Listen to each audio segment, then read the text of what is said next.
Assalamu alaikum wa rahmatullahi wa barakatuh.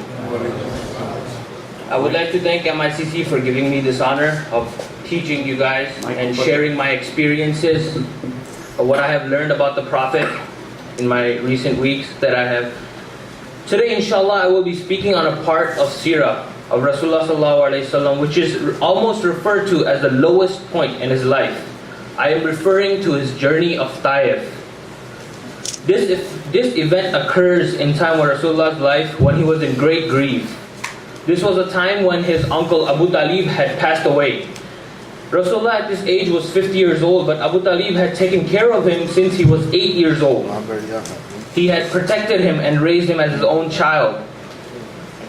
The kuffar of Makkah had rejected Rasulullah's message and were creating hardship for him. When he went out to do da'wah, they rejected him. But his uncle Abu Talib protected him and taken care of him every step of the way.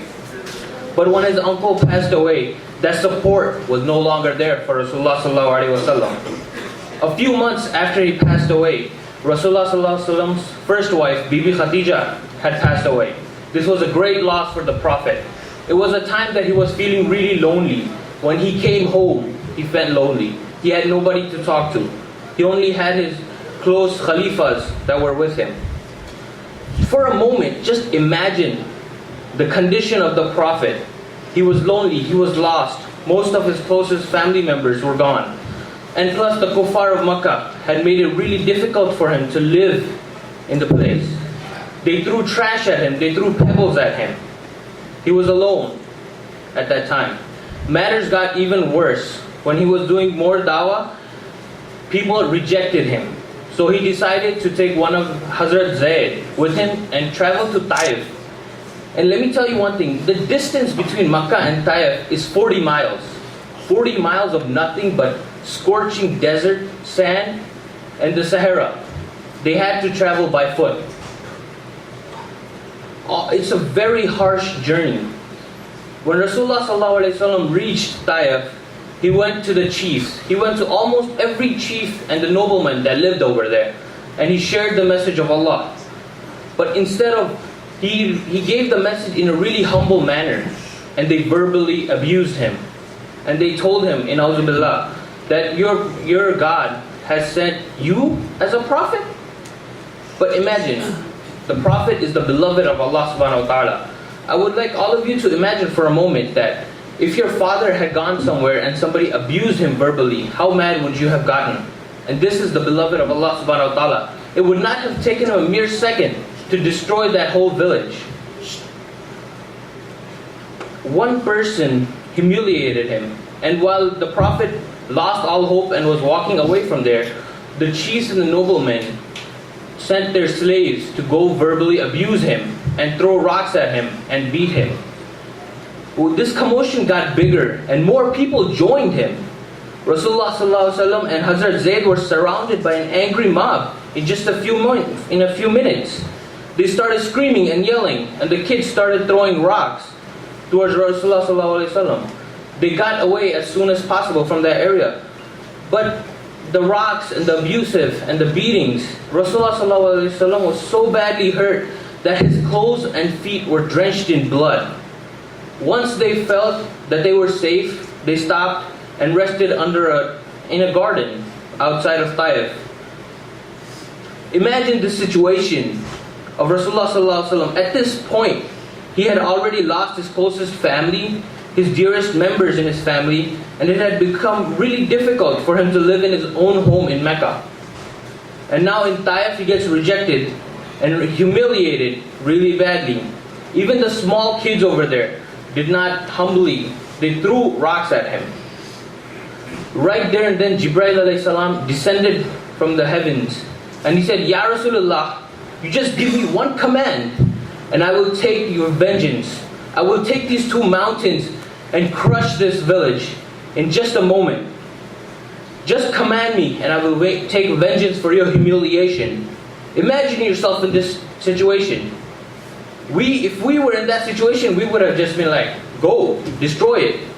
But this is Rahmatul Alameen, our Prophet. He was so humble that he said, he prayed to Allah subhanahu wa ta'ala And he said, instead of destroying these people, make their offspring the members of Muslim. Make them Muslims. Make them the best Muslims they can ever be. Their offspring, their seeds. For example, you would have been really mad, but Rasulullah ﷺ took this really humbly. He prayed for these village, this tribe. He prayed for them. The Prophet now has billions of followers. And this story teaches us a few lessons that we should reflect upon this. Today, brothers and sisters, you and I get upset over the smallest things that don't go our way in life. When Allah subhanahu wa ta'ala's beloved went through all these hardships, then who are we? When we are faced with hardships, we should compare them to the hardship of the Prophet and decide even if it's worth complaining about. Rasulullah ﷺ left us an example of perseverance. No matter how tough the times we get, we need to have faith in Allah subhanahu wa ta'ala and keep on going. The people of Taif did eventually convert to Islam.